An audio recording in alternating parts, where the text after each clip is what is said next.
Assalamualaikum warahmatullahi wabarakatuh. Halo teman-teman, perkenalkan saya Risang Priyowijoyo dari Institut Pemerintahan Dalam Negeri, Fakultas Manajemen Pemerintahan, jurusan Manajemen Sumber Daya Manusia Sektor Publik kelas E6. Sebelumnya, video ini saya dedikasikan sebagai tugas akhir dari mata kuliah Administrasi Pertanahan. Dan di dalam video ini saya ingin membahas sedikit materi tentang SDGs.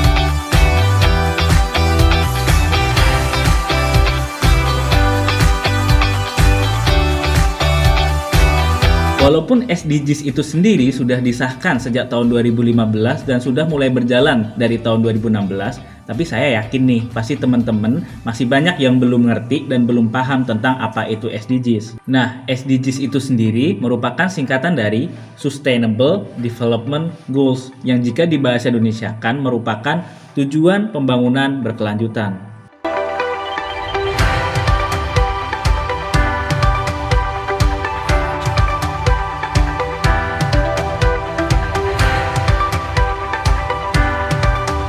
Jika kita berbicara tentang SDGs, maka kita tidak akan bisa lepas dari apa itu Millennium Development Goals atau MDGs.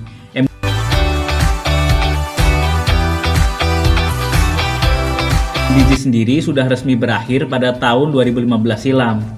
Nah, setelah berakhirnya MDGs, maka negara-negara di dunia melalui PBB akan berkumpul dan merumuskan apa sih program kerja baru atau platform baru yang akan digunakan untuk mewujudkan kesejahteraan bersama. Pada tanggal 2 Agustus 2015 diadakanlah pertemuan di markas besar PBB New York yang dihadiri oleh 193 negara anggota PBB. Di dalam pertemuan tersebut akhirnya disetujuilah sebuah rancangan program kerja yang dinamakan dengan SDGs. Lalu pada tanggal 25 sampai 27 September 2015 diadakan kembali pertemuan untuk membahas hal yang sama dan akhirnya berhasil meresmikan sebuah dokumen yang berisi tentang tujuan-tujuan negara anggota PBB, yaitu Sustainable Development Goals. Yang perlu teman-teman tahu bahwa SDGs atau Sustainable Development Goals ini merupakan rencana aksi global yang berjangka waktu 15 tahun yang mulai diterapkan pada tahun 2016 dan akan berakhir pada tahun 2030 nanti. Sustainable Development Goals ini bersifat universal, jadi otomatis semua negara di dunia, baik negara berkembang, negara maju, memiliki kewajiban moral bersama untuk membantu mewujudkan program aksi global ini. Sustainable Development Goals memiliki 17 tujuan dengan 169 capaian.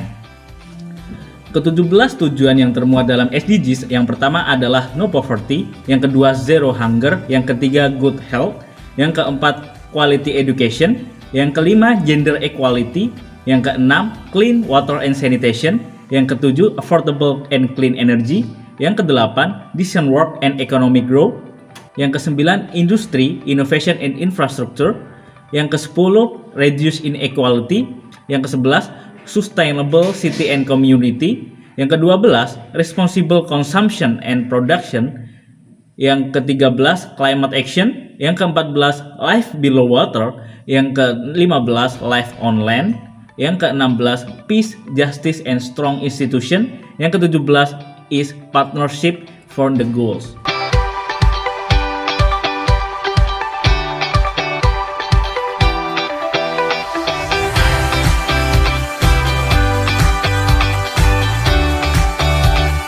Negara-negara di dunia harus turut serta dalam mensukseskan dari Sustainable Development Goals itu sendiri. Di Indonesia sendiri, pengimplementasian SDGs atau Sustainable Development Goals ini diatur dalam Perpres nomor 59 tahun 2017 yang menyatakan bahwa implementasi SDGs di Indonesia berawal dari tingkat pusat hingga tingkat daerah. Ini berarti bahwa tingkat pusat pemerintah pusat, kelembagaan kementerian negara, hingga ke pemerintahan kabupaten kota. Jika dikaitkan dengan proses pembangunan, maka pembangunan di Indonesia harus sudah memikir ke arah yang lebih jauh.